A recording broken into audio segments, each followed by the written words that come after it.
Hi YouTube, it's Kathy and this is my weekly entertainment wrap-up for September 11th through 17th. This week I read one book, I watched 2 shows, I watched 4 movies, and I listened to 1 book.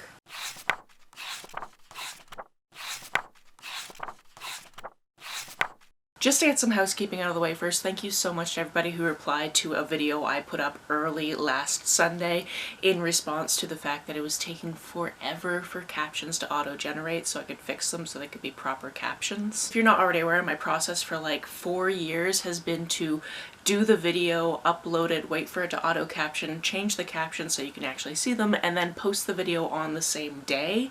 However, auto-captions have gotten so slow that it just takes forever for that to happen, and I sit around all day waiting for that to happen, which means I don't get to enjoy my Sunday very much. So it was basically unanimously decided by you guys that it's okay if I post my video on Monday after the captions have had their time to do their thing and I've been able to have a day, so thank you very much for that. And thank you very much to those who actually watched my video on Monday, because not many people do, and I didn't want to lose anybody by not posting it on Sunday anymore. One other little piece of housekeeping is next week's video is going to be from a very different location, because starting this Friday we're actually going to start driving up to the Northwest Territories. This is a drive that takes about 24 hours straight, so we're doing over about 3 days. So I don't know exactly where I'm going to film and I don't know exactly when it's going to be up, but it should be up before Monday is over. I'm pretty sure it'll be fine. This is exciting for me because I've been to every province, but I've never been to one of the territories of Canada, so I'm excited to finally check that off my bucket list. We're going to visit some friends and family before it gets too unsafe to actually be up there, because obviously up there it gets snow much quicker than down here, which almost never gets snow because we basically live on the Hawaii of Canada. Now that all of that's out of the way, let's get on to what I read, watched, and listened to this week. The book that I read this week was Carrie Soto is Back, which is by Taylor Jenkins Reid. This is the 4th in what is not actually a series, but is definitely in the same universe. I have a couple of them up here. The book in question is actually in the bedroom and Chad is sleeping, so I'm not going to go grab it. And the only one I'm missing a physical copy of is Malibu Rising, but I have read that one as well. Carrie Soto is a character I believe the first time we see mention of her is in Malibu Rising, and I believe it's mostly off-page, but I do believe she shows up to that party at one point as well, if my memory is serving correctly. What you need to know about her is she is a very goal-oriented woman, and she is actually a woman who holds the record for the most Grand Slam titles in all of tennis. Not women's tennis, all of tennis. However, in 1994 this all changes when she's been retired for 5 years and then somebody else ties her title. She decides to come out of retirement, play the 1995 year so she can win one more Grand Slam so she can take the title back. Obviously, I'm a fan of Taylor Jenkins Reid's writing and this universe, so this wasn't a hard sell for me, so obviously I enjoyed it. It's also very impressive because usually I don't care about sports unless there's a narrative, and because this was so narrative heavy, I didn't really care that it was about a sport that I actually don't really know all that much about. I think I might understand the scoring of tennis a little bit more now, but also it's not something I'm going to sit down and watch. My brother, however, loves Wimbledon. He loves tennis, but I don't. I liked seeing the training that went into this. I love that this is recent historical fiction, so historical fiction from the 90s for the most part, because we do see her a little earlier as well. And I liked getting to know more about this background character I had previously met in another book. I do believe that some people were having a discussion about this book in particular and something to do with representation in it. However, I didn't look into what that was before I read this, so if you know what that discussion was, please let me know down in the comments below. On to the shows we watched this week. We started the 4th season of Westworld, and I actually had to look up what happened because we talked through the first 2 episodes, which is all we watched, so my brain had kind of purged what was going on.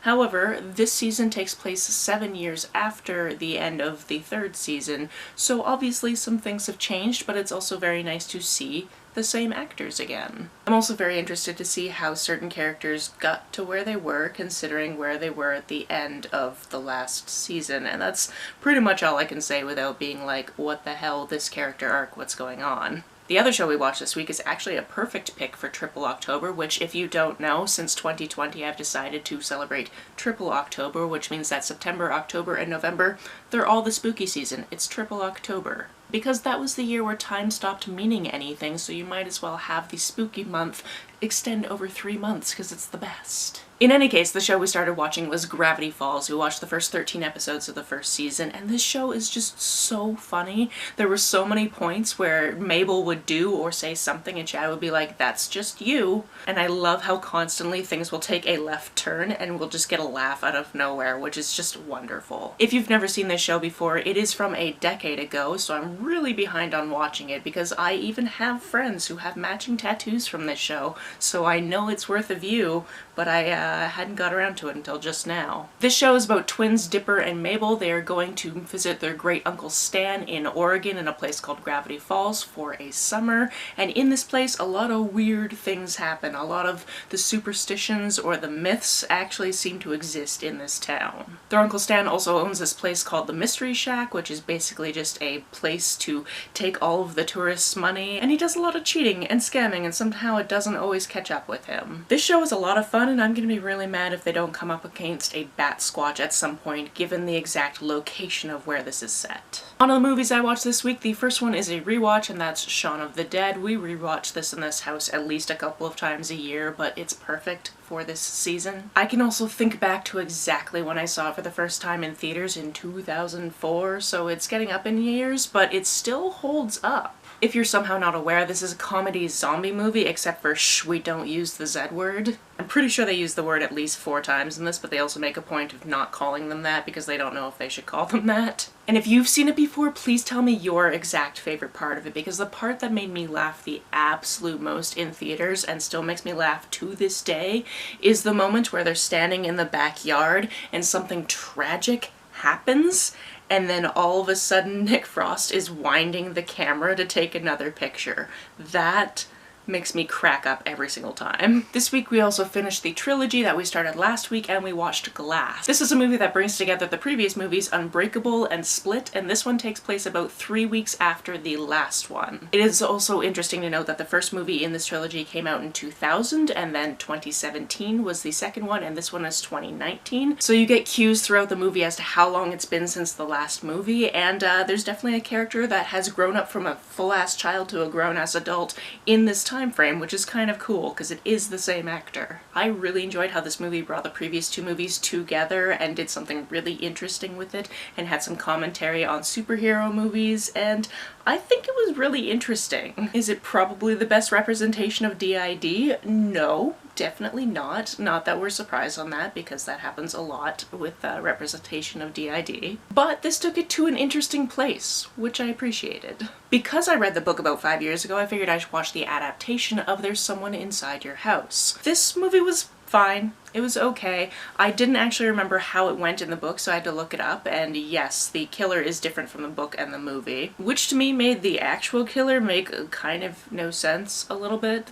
I was kind of like, I don't understand exactly what you were trying to do with this, or I sort of see what you were maybe trying to do with this, but you really missed the mark and I don't enjoy it. And switching it around in this way also makes the title of the movie not make as much sense, but okay. If you're not already aware, this is a teen slasher movie where people just start getting killed off from this school in this very small town, and it seems to be the killer's going after people with dark secrets, which is a problem for our main character because she definitely has something dark in her past that nobody in this town knows about. It wasn't the absolute best movie in the world, but it was fun to yell at because people do some things where you're just like, why? Why would you? Why? Just why? The last movie we watched this week was Thor: Love and Thunder, and it was a movie. Listen, here's the thing with Marvel movies. It's great to see characters you know and love again. That is always great. It's always great to see them on adventures and go through these different arcs and all these different things.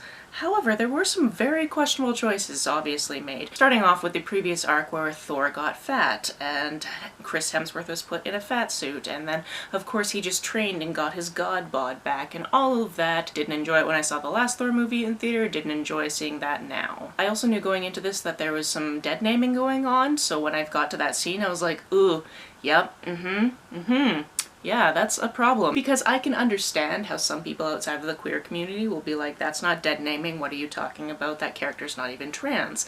However, the way that character is treated when they say, this is my name, and people are like, no, your dad gave you this really strong Asgardian name, I'm gonna call you that. That is the experience that people sometimes go through when they are being dead named, and it's not acceptable. It's not okay. And They could have just not had that in there. They could have just been like, oh, you're going by Axel now? Cool. We will call you Axel. Easy. So freaking easy. But no, you had to have this experience that people actually go through and it's actually painful for them in this film for no reason. Make it make sense. Little things that I actually enjoyed about the casting of this film is how there is an actor portraying Thor at one point, and that character is played by Luke Hemsworth, which is the shortest and oldest of all the Hemsworths. If you've lost track at home, there's 3 of them. And it was fun to see him in this because obviously I've been seeing him in Westworld. I also enjoyed that the child in this is actually Chris Hemsworth's child, and his wife was also in the movie, which are things I just noticed while going through the cast list. That was interesting. I didn't know he was married, I didn't know he had a kid, and now I know these things about celebrities I didn't mean to know. I also spent the entire film going, that better be Christian Bale under that makeup. His voice is weird.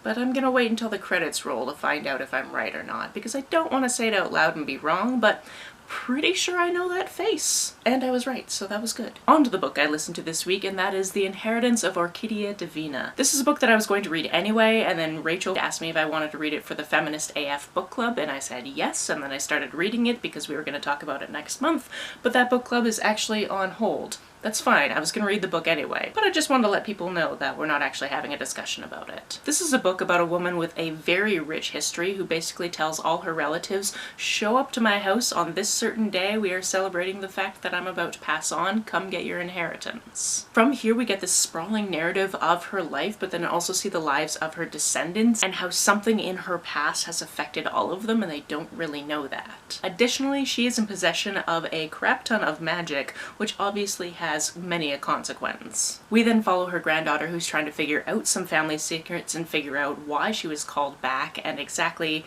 why she's now living in this valley, and this was just absolutely beautifully written. If you like books that go into family secrets but also just tell you somebody's life story over generations, then this is definitely a book for you. It was beautifully written, it kept me wanting to know what went on, exactly how pieces came together, and how it was going to end. There were just so many beautiful little scenes, like these little pockets throughout this history, and I loved seeing them all come together in this beautiful tapestry of a book. The way Zoraida Cordova writes magic is in fact enchanting. It is absolutely gorgeous and epic, but also has these very small, intimate moments, and I just really enjoyed it. That's it for this week. If you've read, watched, or listened to any of these, let me know about it down in the comments below. On the way down to the comments, if you hit that subscribe button, that would be very nice of you. If you don't feel like leaving a comment but want to make sure that I know you were here, just leave me an emoji or a smiley face if you happen to be on your keyboard.